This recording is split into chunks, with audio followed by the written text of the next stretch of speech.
The courthouse steps felt cold beneath my feet as I clutched the deed to 850 acres, my hands shaking not from the November wind, but from disbelief. At 17, I had gone from having nothing and nobody to owning more land than I could even comprehend. The lawyer, Jerry Bailey, stood beside me, adjusting his glasses as he explained something about property taxes and water rights. But all I could hear was the echo of what he had told me an hour ago. A man named Lewis Thompson, a rancher I had never met, had died 3 months earlier and left me everything. Me, Brandon Roberts, the kid who had bounced between foster homes since I was 8 years old, the one nobody wanted to adopt because I was too old, too angry, too broken. I stared at the legal document that proved Lewis Thompson was my grandfather, a man who had spent 9 years searching for me after my mother disappeared with me as a child. 9 years of hiring private investigators, posting missing person reports, never giving up hope that he would find his only family. And he had found me just 2 weeks before his heart gave out on a Tuesday morning while he was feeding cattle. The irony was not lost on me that I had spent my entire childhood dreaming of family, of someone who would claim me, and that someone had been looking for me the whole time. Jerry Bailey cleared his throat and handed me a set of keys. The metal felt warm against my palm, worn smooth from years of use. These keys would unlock a house I had never seen, open barn doors to livestock I now owned, start trucks that bore my name on the title. Before we see how this ends, tell us where you are watching from and hype this video in the comments. I need to take you back to where this story really begins, back to St. Mary's Home for Children, where I learned that hope was a dangerous thing to carry. 3 weeks earlier, I had been sitting in the common room at St. Mary's, counting down the days until my 18th birthday, when the state would officially stop caring what happened to me. Most of the other kids were younger, still holding on to the fantasy that some perfect family would walk through those doors and choose them. I had given up on that dream years ago. At 17, I was too old for adoption, too young for independence, stuck in that terrible limbo where foster families saw me as a temporary inconvenience rather than a son. The day everything changed started like any other. I was in the kitchen helping Maria Nelson, the head cook, prep vegetables for dinner, when Mrs. Elizabeth Campbell, the director, called me to her office. My stomach dropped because being called to the director's office usually meant bad news. Maybe another foster placement had fallen through, or perhaps someone had complained about my attitude. I had been working hard to keep my mouth shut and my head down, but sometimes the frustration of being unwanted leaked out in ways I could not control. Elizabeth Campbell was a kind woman who had dedicated her life to caring for forgotten children, but even her patience had limits. She gestured for me to sit in the chair across from her desk, her expression unreadable. On her desk sat a manila envelope with my name written in careful script, the return address showing a law firm I had never heard of in a town called Cedar Falls, 300 miles away. She slid the envelope across the desk to me. My hands were still damp from washing vegetables, and I wiped them on my jeans before picking up the letter. The paper inside was thick and official, the kind that meant serious business. As I read the words, they seemed to float off the page without making sense. Legal terminology about estates and inheritances, about a man named Lewis Thompson who had died intestate, except for a will that specifically mentioned me, Brandon Roberts, as his sole heir. I read the letter 3 times before looking up at Elizabeth Campbell, who was watching me with a mixture of concern and curiosity. She had been the one to receive the call from Jerry Bailey, the lawyer handling Louis Thompson's estate. She had verified my identity, confirmed my date of birth, and the limited information we had about my mother, Lisa Patel, who had died in a car accident when I was 8 years old. The lawyer had explained that Lewis Thompson had been my maternal grandfather, something my mother had never told me before she died. According to the investigation Lewis had commissioned, my mother had run away from home when she was 17, pregnant and afraid of her father's reaction. She had changed her name, moved across the state, and spent years hiding from a man who had been desperately searching for her and the grandchild he had never met. Elizabeth Campbell leaned forward in her chair, her voice gentle but serious. She explained that Jerry Bailey wanted to meet with me, that there were legal documents to sign and decisions to make. The inheritance was substantial, not just money but property, livestock, equipment, and a house that had been sitting empty for 3 months, were waiting for an heir who might never be found. That night, I lay in my narrow bed in the dormitory, listening to the sounds of 12 other boys sleeping around me. Some snored, others whispered in their dreams. And one kid named Kyle Lopez always talked in his sleep about a mother he barely remembered. I stared at the ceiling and tried to imagine what 850 acres looked like. I had spent my entire life in the city, moving between foster homes and neighborhoods where the biggest open space was the local park. The idea of owning land, of having a place that belonged to me, seemed as impossible as flying. I thought about Lewis Thompson, this grandfather I had never known existed. What kind of man spends 9 years searching for a grandchild he had never met? What kind of love drives someone to hire investigators and post rewards and never give up hope? I wondered what my life would have been like if my mother had never run away, if I had grown up on a ranch with a grandfather who wanted me. The what-ifs were dangerous territory for someone like me, but that night I let myself imagine a different childhood, one where I belonged somewhere.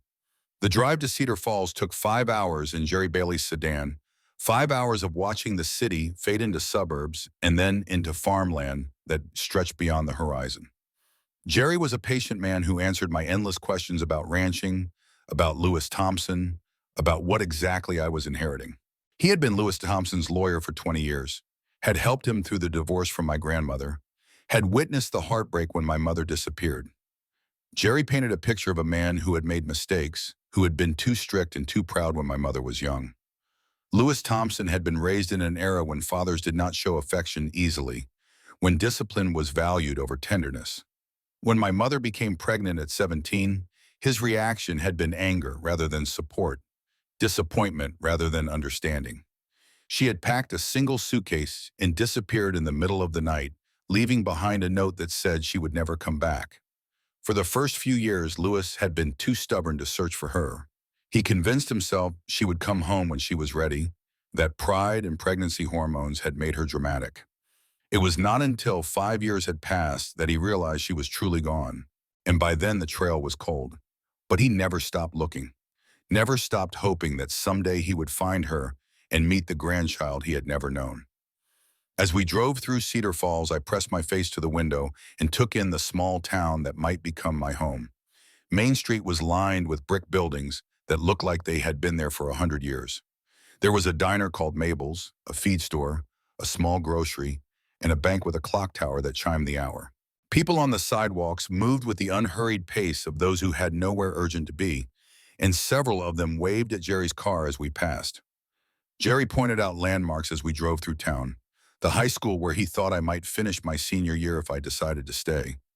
The library where Lewis Thompson had spent countless hours researching genealogy websites and missing person databases. The church where Lewis had prayed every Sunday for 9 years that God would bring his family home. We turned off Main Street onto a gravel road that wound through pastures dotted with cattle. The land rolled gently toward distant hills, and I could see why someone would fall in love with this place. There was something peaceful about the vastness of it, the way the sky seemed bigger here than it did in the city. After 20 minutes of driving through countryside, Jerry turned into a long driveway marked by a simple wooden sign that read Thompson Ranch. The house sat at the end of the drive, a 2-story farmhouse with a wraparound porch and windows that reflected the afternoon sun. It was painted white with green shutters, and there were flower beds that had been carefully maintained until recently. To the left of the house stood a large red barn, and beyond that I could see several smaller outbuildings and fenced pastures that seemed to stretch forever. Jerry parked in front of the house and handed me the keys. The front door key was brass and worn, and it turned easily in the lock. The door opened with a creak that spoke of age and character, and I stepped into a house that smelled like wood polish and something else I could not identify, something that might have been the lingering presence of the man who had lived here alone for so many years. The living room was furnished with pieces that looked handmade and well-loved. A stone fireplace dominated one wall, and above the mantel hung a photograph of a young woman who looked remarkably like me. My mother, I realized, probably taken before I was born, before she ran away from this house and this man who had loved her in his imperfect way. Jerry led me through the house, pointing out the kitchen with its farmhouse sink and gas stove, the dining room with a table large enough for a family that had never gathered around it, The bedrooms upstairs, including one that had been prepared for a grandchild who had never come to visit. In that room, I found a crib that had been converted to a toddler bed, toys that had never been played with, and books that had never been read aloud. The most important discovery came in Lewis Thompson's study, a room lined with bookshelves and dominated by a massive oak desk. Jerry opened the top drawer and pulled out a thick folder labeled with my name. Inside were copies of every missing person report Lewis had filed, every invoice from private investigators, every lead he had followed in his search for my mother and me. There were photographs of me taken from a distance, school pictures that someone had somehow obtained, evidence of a grandfather who had been watching over me from afar without my knowledge. At the bottom of the folder was a letter addressed to me, written in the same careful handwriting I had seen on the envelope at St. Mary's. Jerry handed it to me and quietly left the room, giving me privacy to read the words my grandfather had written in the weeks before his death. The letter began with an apology, an acknowledgement that he had failed my mother and, by extension, had failed me. Lewis Thompson wrote about the mistakes he had made, the harsh words he could never take back, the pride that had prevented him from being the father my mother needed. He wrote about the years of searching, the hope that had sustained him through lonely nights in this big house, the prayers he had offered for a chance to make things right. But mostly he wrote about love. Love for a daughter he had lost through his own stubbornness. Love for a grandson he had never met but had thought about every day for 9 years. He wrote about the ranch, about the land that had been in our family for 3 generations, about his hope that I would find peace here in a way that my mother never had. He wrote about the cattle and the horses, about the rhythm of ranch life and the satisfaction of working with your hands to build something lasting. The letter ended with instructions, practical advice about running the ranch, about the neighbors who could help me learn, about the bank account he had established for my education, and the trust fund that would ensure I never had to worry about money. But beyond the practical matters, he offered something I had never had before, a sense of belonging, a place in the world that was mine by right of blood and love. I sat in that study for an hour, reading and rereading the letter until I had memorized every word. Outside the window, I could see cattle grazing in the pasture, and I wondered if I would ever feel comfortable among them. I wondered if a kid who had grown up in foster care could learn to be a rancher, if someone who had never belonged anywhere could make a home in this place that felt both foreign and familiar. Jerry knocked softly on the door and entered with a cup of coffee and a sandwich. He sat in the chair across from the desk and waited while I composed myself. When I finally looked up, he smiled and asked what I was thinking. I told him I was terrified, that I had no idea how to run a ranch or take care of livestock or be the kind of person Lewis Thompson had hoped I would become. Jerry nodded and told me about Jonathan Nguyen, the ranch foreman who had worked for Lewis for 15 years. Jonathan lived in a small house on the property and had been taking care of the cattle and horses since Lewis died. He was a good man, Jerry said, someone who could teach me everything I needed to know about ranching if I was willing to learn. We walked out to the barn together, and I got my first close look at the animals I now owned. There were 50 head of cattle, mostly Angus, and 3 horses, including an old mare named Daisy, who had been Lewis Thompson's favorite. The barn was well organized and clean, with stalls for the horses and equipment that looked expensive and well maintained. Jonathan Nguyen was in the barn checking on a calf that had been born the week before. He was a man in his 40s with calloused hands and a quiet manner, the kind of person who communicated more through actions than words. When Jerry introduced us, Jonathan studied me with eyes that seemed to see everything. He did not offer false comfort or empty promises, but he did offer to teach me, to help me learn what I needed to know to honor Lewis Thompson's legacy. That first night, I stayed in the house alone, sleeping in a bed that was bigger and more comfortable than anything I had ever known. The silence was overwhelming after years of sleeping in dormitories and foster homes, where there was always noise, always the sounds of other people living their lives around me. Here, the only sounds were the wind in the trees and the distant lowing of cattle, peaceful sounds that gradually lulled me into the deepest sleep I had experienced in years. The first month at the ranch was a crash course in everything I had never learned about life outside the city. Jonathan Nguyen proved to be a patient teacher, showing me how to feed the cattle, how to check the fences, how to recognize when an animal was sick or injured. He taught me to drive the old pickup truck that came with the property, to operate the tractor, to mend fence wire and fix gates that had been damaged by weather or livestock. Every morning I woke before dawn and met Jonathan at the barn. We would check on the animals, make sure they had water, and plan the day's work. At first, everything felt foreign and difficult. My hands were soft from years of indoor living, and they quickly developed blisters from handling tools and fence wire. My muscles ached from physical work that was unlike anything I had done before. But gradually my body adapted, and I began to understand the rhythm of ranch life. The neighboring ranchers were initially skeptical of the city kid who had inherited the Thompson place. They had known Lewis for decades, had respected him as a hardworking man who understood the land and the animals. When they looked at me, they saw someone who did not belong, someone who would probably sell the ranch to developers within a year. But Jonathan Nguyen vouched for me, and slowly the neighbors began to accept my presence. Brenda Perez, who owned the ranch to the south, brought over a casserole and stayed to answer questions about the local veterinarian and feed suppliers. Her husband had died 2 years earlier, and she understood something about taking on responsibilities that felt too big for one person to handle. The banker, a stern woman named Lisa Kelly, was less welcoming. She made it clear that she thought I was too young and inexperienced to manage the financial responsibilities of ranch ownership. She questioned every decision, every expenditure, every plan I made for improving the property. It was frustrating, but I understood her skepticism. I was 17 years old with no credit history, no experience, and no family to fall back on if things went wrong. School was another challenge. Cedar Falls High School was small, with fewer than 200 students total, and everyone knew everyone else's business. Word had spread quickly about the Thompson heir, and I found myself the subject of curiosity and gossip. Some students were friendly, others were suspicious, and a few seemed to resent the fact that an outsider had inherited land their families had been farming for generations. The principal, a kind man named Kyle Lopez, helped me navigate the transition. He understood that I was dealing with more than just changing schools, that I was trying to figure out how to be a student while also learning to run a ranch.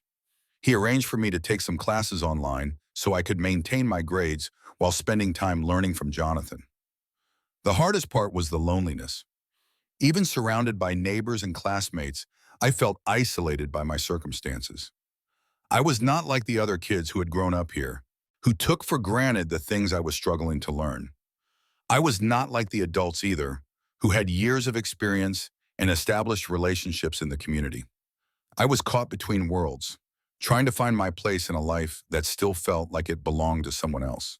In the evenings, I would sit in Lewis Thompson's study and read the books he had collected about ranching, about the history of the area, about agricultural techniques and animal husbandry.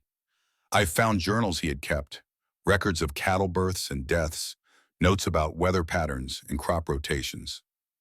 Slowly, I began to understand the depth of knowledge required to be successful at this life I had inherited. The first real test came in December when a blizzard hit the area. Jonathan and I spent 3 days battling the storm, making sure the cattle had shelter and feed, breaking ice on water tanks, checking for animals that might be in distress. It was exhausting, dangerous work, but when it was over and all the animals had survived, I felt something I had never experienced before. Pride in work, well done. Satisfaction in meeting a challenge. The knowledge that I had contributed something meaningful to the world. Winter deepened, and with it came a sense of routine that I had never known before. The days were shorter but fuller, filled with the constant work of caring for animals and maintaining equipment. Jonathan taught me to read the weather, to anticipate problems before they became crises, to think like a rancher rather than just someone going through the motions. In January, one of the cows had difficulty giving birth, and Jonathan and I spent the night in the barn helping her deliver a calf that was positioned wrong. It was my first experience with life and death on the ranch, with the reality that sometimes, despite your best efforts, things go wrong. The calf survived, but the experience taught me that ranching was not just about feeding animals and fixing fences. It was about taking responsibility for living creatures that depended on you for their survival. The community began to accept me more readily as winter progressed. When my truck broke down on a back road during a snowstorm, 3 different neighbors stopped to help before I could even call for assistance. When I needed advice about vaccinating the cattle, Brenda Perez spent an afternoon teaching me what I needed to know. When the furnace in the house malfunctioned, a man I barely knew showed up with tools and spent his Saturday fixing it without being asked. I began to understand that rural communities operate differently than cities. People look out for each other not because they have to, but because they understand that everyone's survival depends on mutual support. The isolation that comes with living on large properties spread across vast distances creates bonds that are both practical and emotional. School became easier as I found my rhythm. I joined the Future Farmers of America chapter, which helped me connect with other students who understood agricultural life form. I discovered that I had a natural aptitude for the business side of farming, for understanding markets and planning budgets, and making decisions about when to buy and sell livestock. My grades improved as I found purpose in my studies. Math became relevant when I was calculating feed costs and pasture rotation. Science made sense when I was learning about animal nutrition and soil composition. English became important when I was reading contracts and communicating with suppliers and veterinarians. In February, I received a letter from Elizabeth Campbell at St. Mary's. She wanted to know how I was adjusting, whether I was happy with my decision to leave the city and take on the ranch. I sat down that evening and wrote her a long letter describing my new life, the challenges and rewards, the sense of belonging I was beginning to feel. I told her about Jonathan, who had become more than just a teacher. He was patient with my mistakes, generous with his knowledge, and protective in a way that felt almost paternal.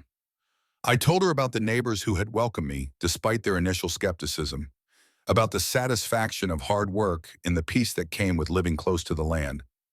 But I also wrote about the loneliness, about missing the energy of the city, about wondering sometimes if I was fooling myself into thinking I could become the person Lewis Thompson had hoped I would be. I wrote about the weight of responsibility, about owning more than I had ever imagined possible, while still feeling uncertain about my ability to manage it all. Elizabeth wrote back with encouragement and wisdom gained from years of helping young people navigate difficult transitions. She reminded me that belonging is not something that happens overnight, that building a life takes time and patience and forgiveness for the mistakes that are inevitable along the way. Spring arrived early that year, and with it came new challenges and opportunities. The cattle needed to be moved to different pastures, fences needed repair after the winter storms, and equipment needed maintenance before the busy season began. But spring also brought a sense of renewal, of possibility, of the chance to build on the foundation I had been laying all winter. As the snow melted and the first green shoots appeared in the pastures, I began to feel something I had never experienced before. A sense of home, of belonging to a place rather than just existing in it. The ranch was becoming more than just property I had inherited. It was becoming a part of who I was, a reflection of the choices I was making about the kind of person I wanted to become. Jonathan noticed the change in me, the way I moved with more confidence around the animals, the way I anticipated problems and took initiative in solving them. He began to trust me with more responsibility, to include me in decisions about the ranch's future rather than just teaching me to follow his lead. In March, we had to make a difficult decision about an old bull that had been injured and was not healing properly. The veterinarian recommended that we put him down, but the decision was mine to make as the owner. It was the first time I had to choose to end an animal's life, and it taught me something important about the responsibilities that come with caring for livestock. The experience was heartbreaking, but also clarifying. I realized that being a rancher meant making hard choices, accepting that sometimes kindness requires difficult decisions, understanding that the welfare of the animals was more important than my own emotional comfort. Jonathan helped me through it, explaining that every rancher faces these moments, that learning to make them with wisdom and compassion was part of growing into the role. Spring also brought the first serious challenge to my ownership of the ranch. A man named Lewis Thompson Jr., claiming to be my grandfather's son from a previous marriage, appeared with a lawyer demanding his share of the inheritance. He had documentation that seemed legitimate, birth certificates and marriage licenses that suggested Lewis Thompson had been married before my grandmother and had a son who had been given up for adoption. The legal battle was terrifying and expensive. Jerry Bailey worked tirelessly to verify the claims, to research the documents, to protect my interests in court. For weeks, I lived with the possibility that I might lose everything, that the life I had been building might be taken away by someone with a better claim to Lewis Thompson's legacy. The stress affected everything. My grades slipped, my appetite disappeared, and I found myself lying awake at night, staring at the ceiling and wondering if I would have to return to St. Mary's or age out of the system with nothing. Jonathan tried to reassure me, but even he seemed worried about the outcome. The truth emerged slowly through Jerry's investigation. The documents were forgeries, created by a man who had researched Louis Thompson's history and constructed an elaborate fraud to claim the inheritance. The real Louis Thompson Jr. had died in infancy, decades before I was born. The man who had appeared with his lawyer was a con artist who had targeted the ranch because he knew the real heir was young and vulnerable. When the fraud was exposed, I felt a mixture of relief and anger. Relief that my home was secure, anger that someone had tried to take advantage of my inexperience and uncertainty. But the experience taught me important lessons about protecting myself, about the need for vigilance and good legal advice, about the reality that not everyone who enters your life has good intentions. The community rallied around me during the legal challenge. Neighbors testified about my character and my commitment to the ranch. Brenda Perez organized a fund to help with legal expenses. Even Lisa Kelly, the skeptical banker, spoke up in my defense, acknowledging that I had proven myself as a responsible property owner. The support meant more to me than I could express. For the first time in my life, I had people who were willing to fight for me, to stand up and say that I belonged here, that I deserved the life I was building. It was a kind of family I had never imagined, bound not by blood, but by shared values and mutual respect. Summer brought the busiest time of year on the ranch. The cattle needed to be rotated between pastures, hay needed to be cut and baled, and equipment required constant maintenance in the heat and dust. I worked alongside Jonathan from dawn until dark, learning to operate machinery I had never seen before, developing the stamina and skills that ranching demanded. The physical work was demanding but satisfying in ways I had never anticipated.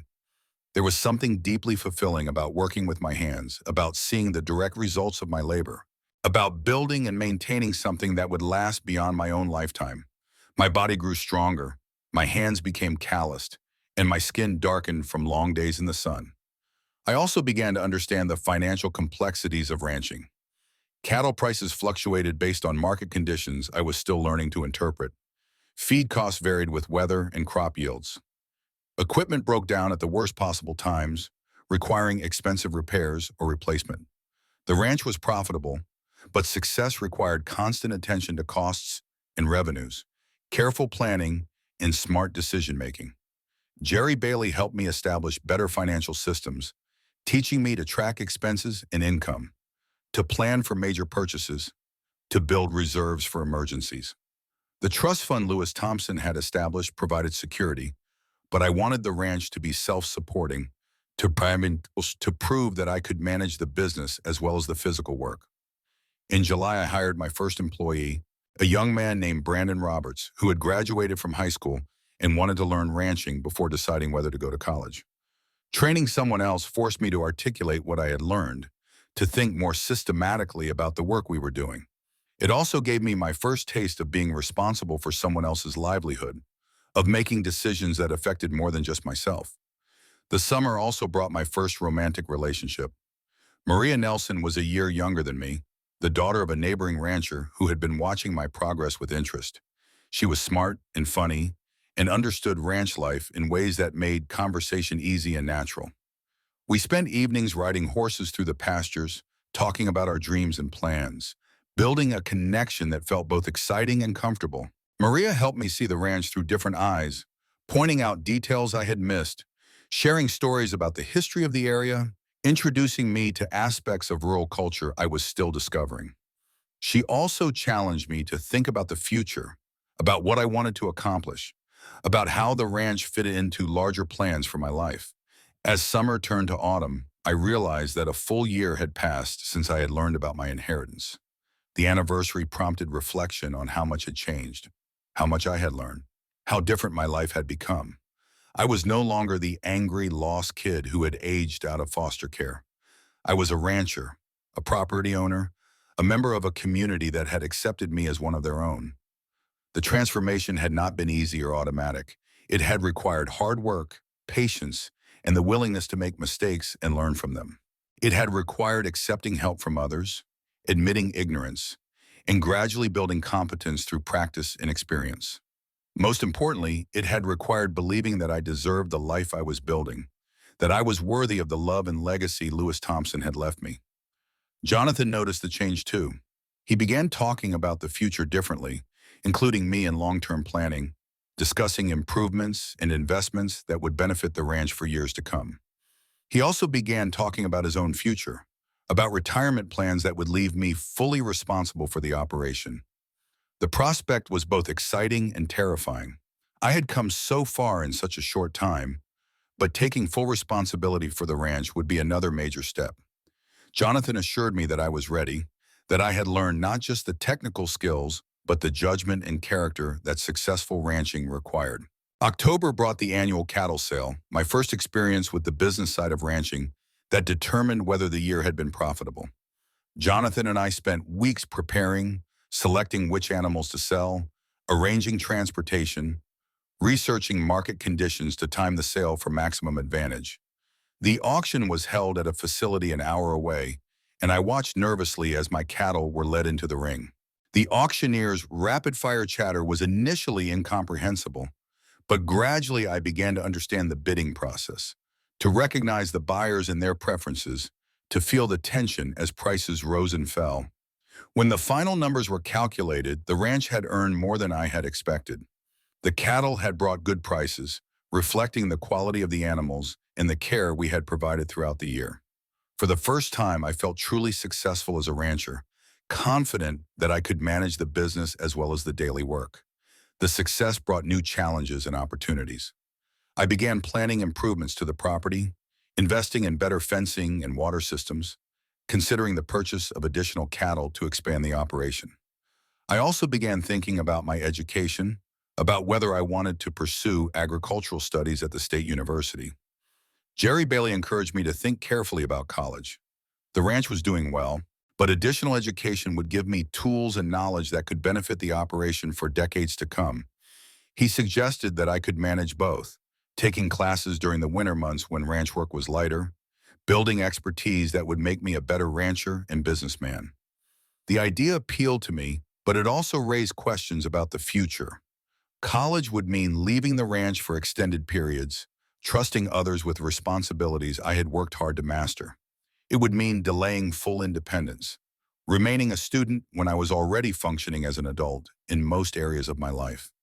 Maria supported the idea of college, arguing that education would give me options and perspective that would benefit both me and the ranch. She was planning to study agricultural education herself with the goal of teaching in rural schools. We began talking about a future together, about the possibility of building something lasting on the foundation we were both creating. In November, I received an unexpected visitor. Elizabeth Campbell from St. Mary's drove out to see how I was doing, to witness firsthand the transformation she had been hearing about in my letters. She spent 2 days at the ranch, meeting Jonathan and the neighbors, seeing the cattle and the improvements I had made, observing the life I had built. Her visit was emotional for both of us. She had known me as an angry, lost teenager with no prospects and no hope. Now she saw a young man who had found his place in the world, who had built relationships and taken on responsibilities, who had transformed pain and abandonment into purpose and belonging. Elizabeth told me how proud she was, how my success gave her hope for other kids who seemed hopeless, how my story would inspire others who were struggling to find their way. She also brought news from St. Mary's, updates on kids I had known, stories of others who had aged out of the system and were finding their own paths to independence.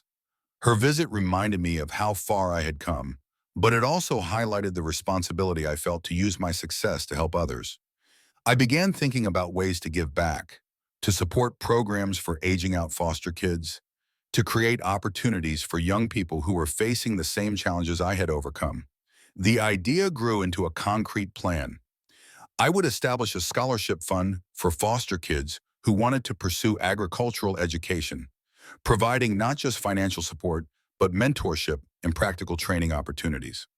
The ranch could serve as a teaching facility, a place where young people could learn skills while building confidence and connections. Winter returned, but this time I faced it with confidence born of experience. I knew what to expect, how to prepare, how to handle the challenges that cold weather and snow would bring.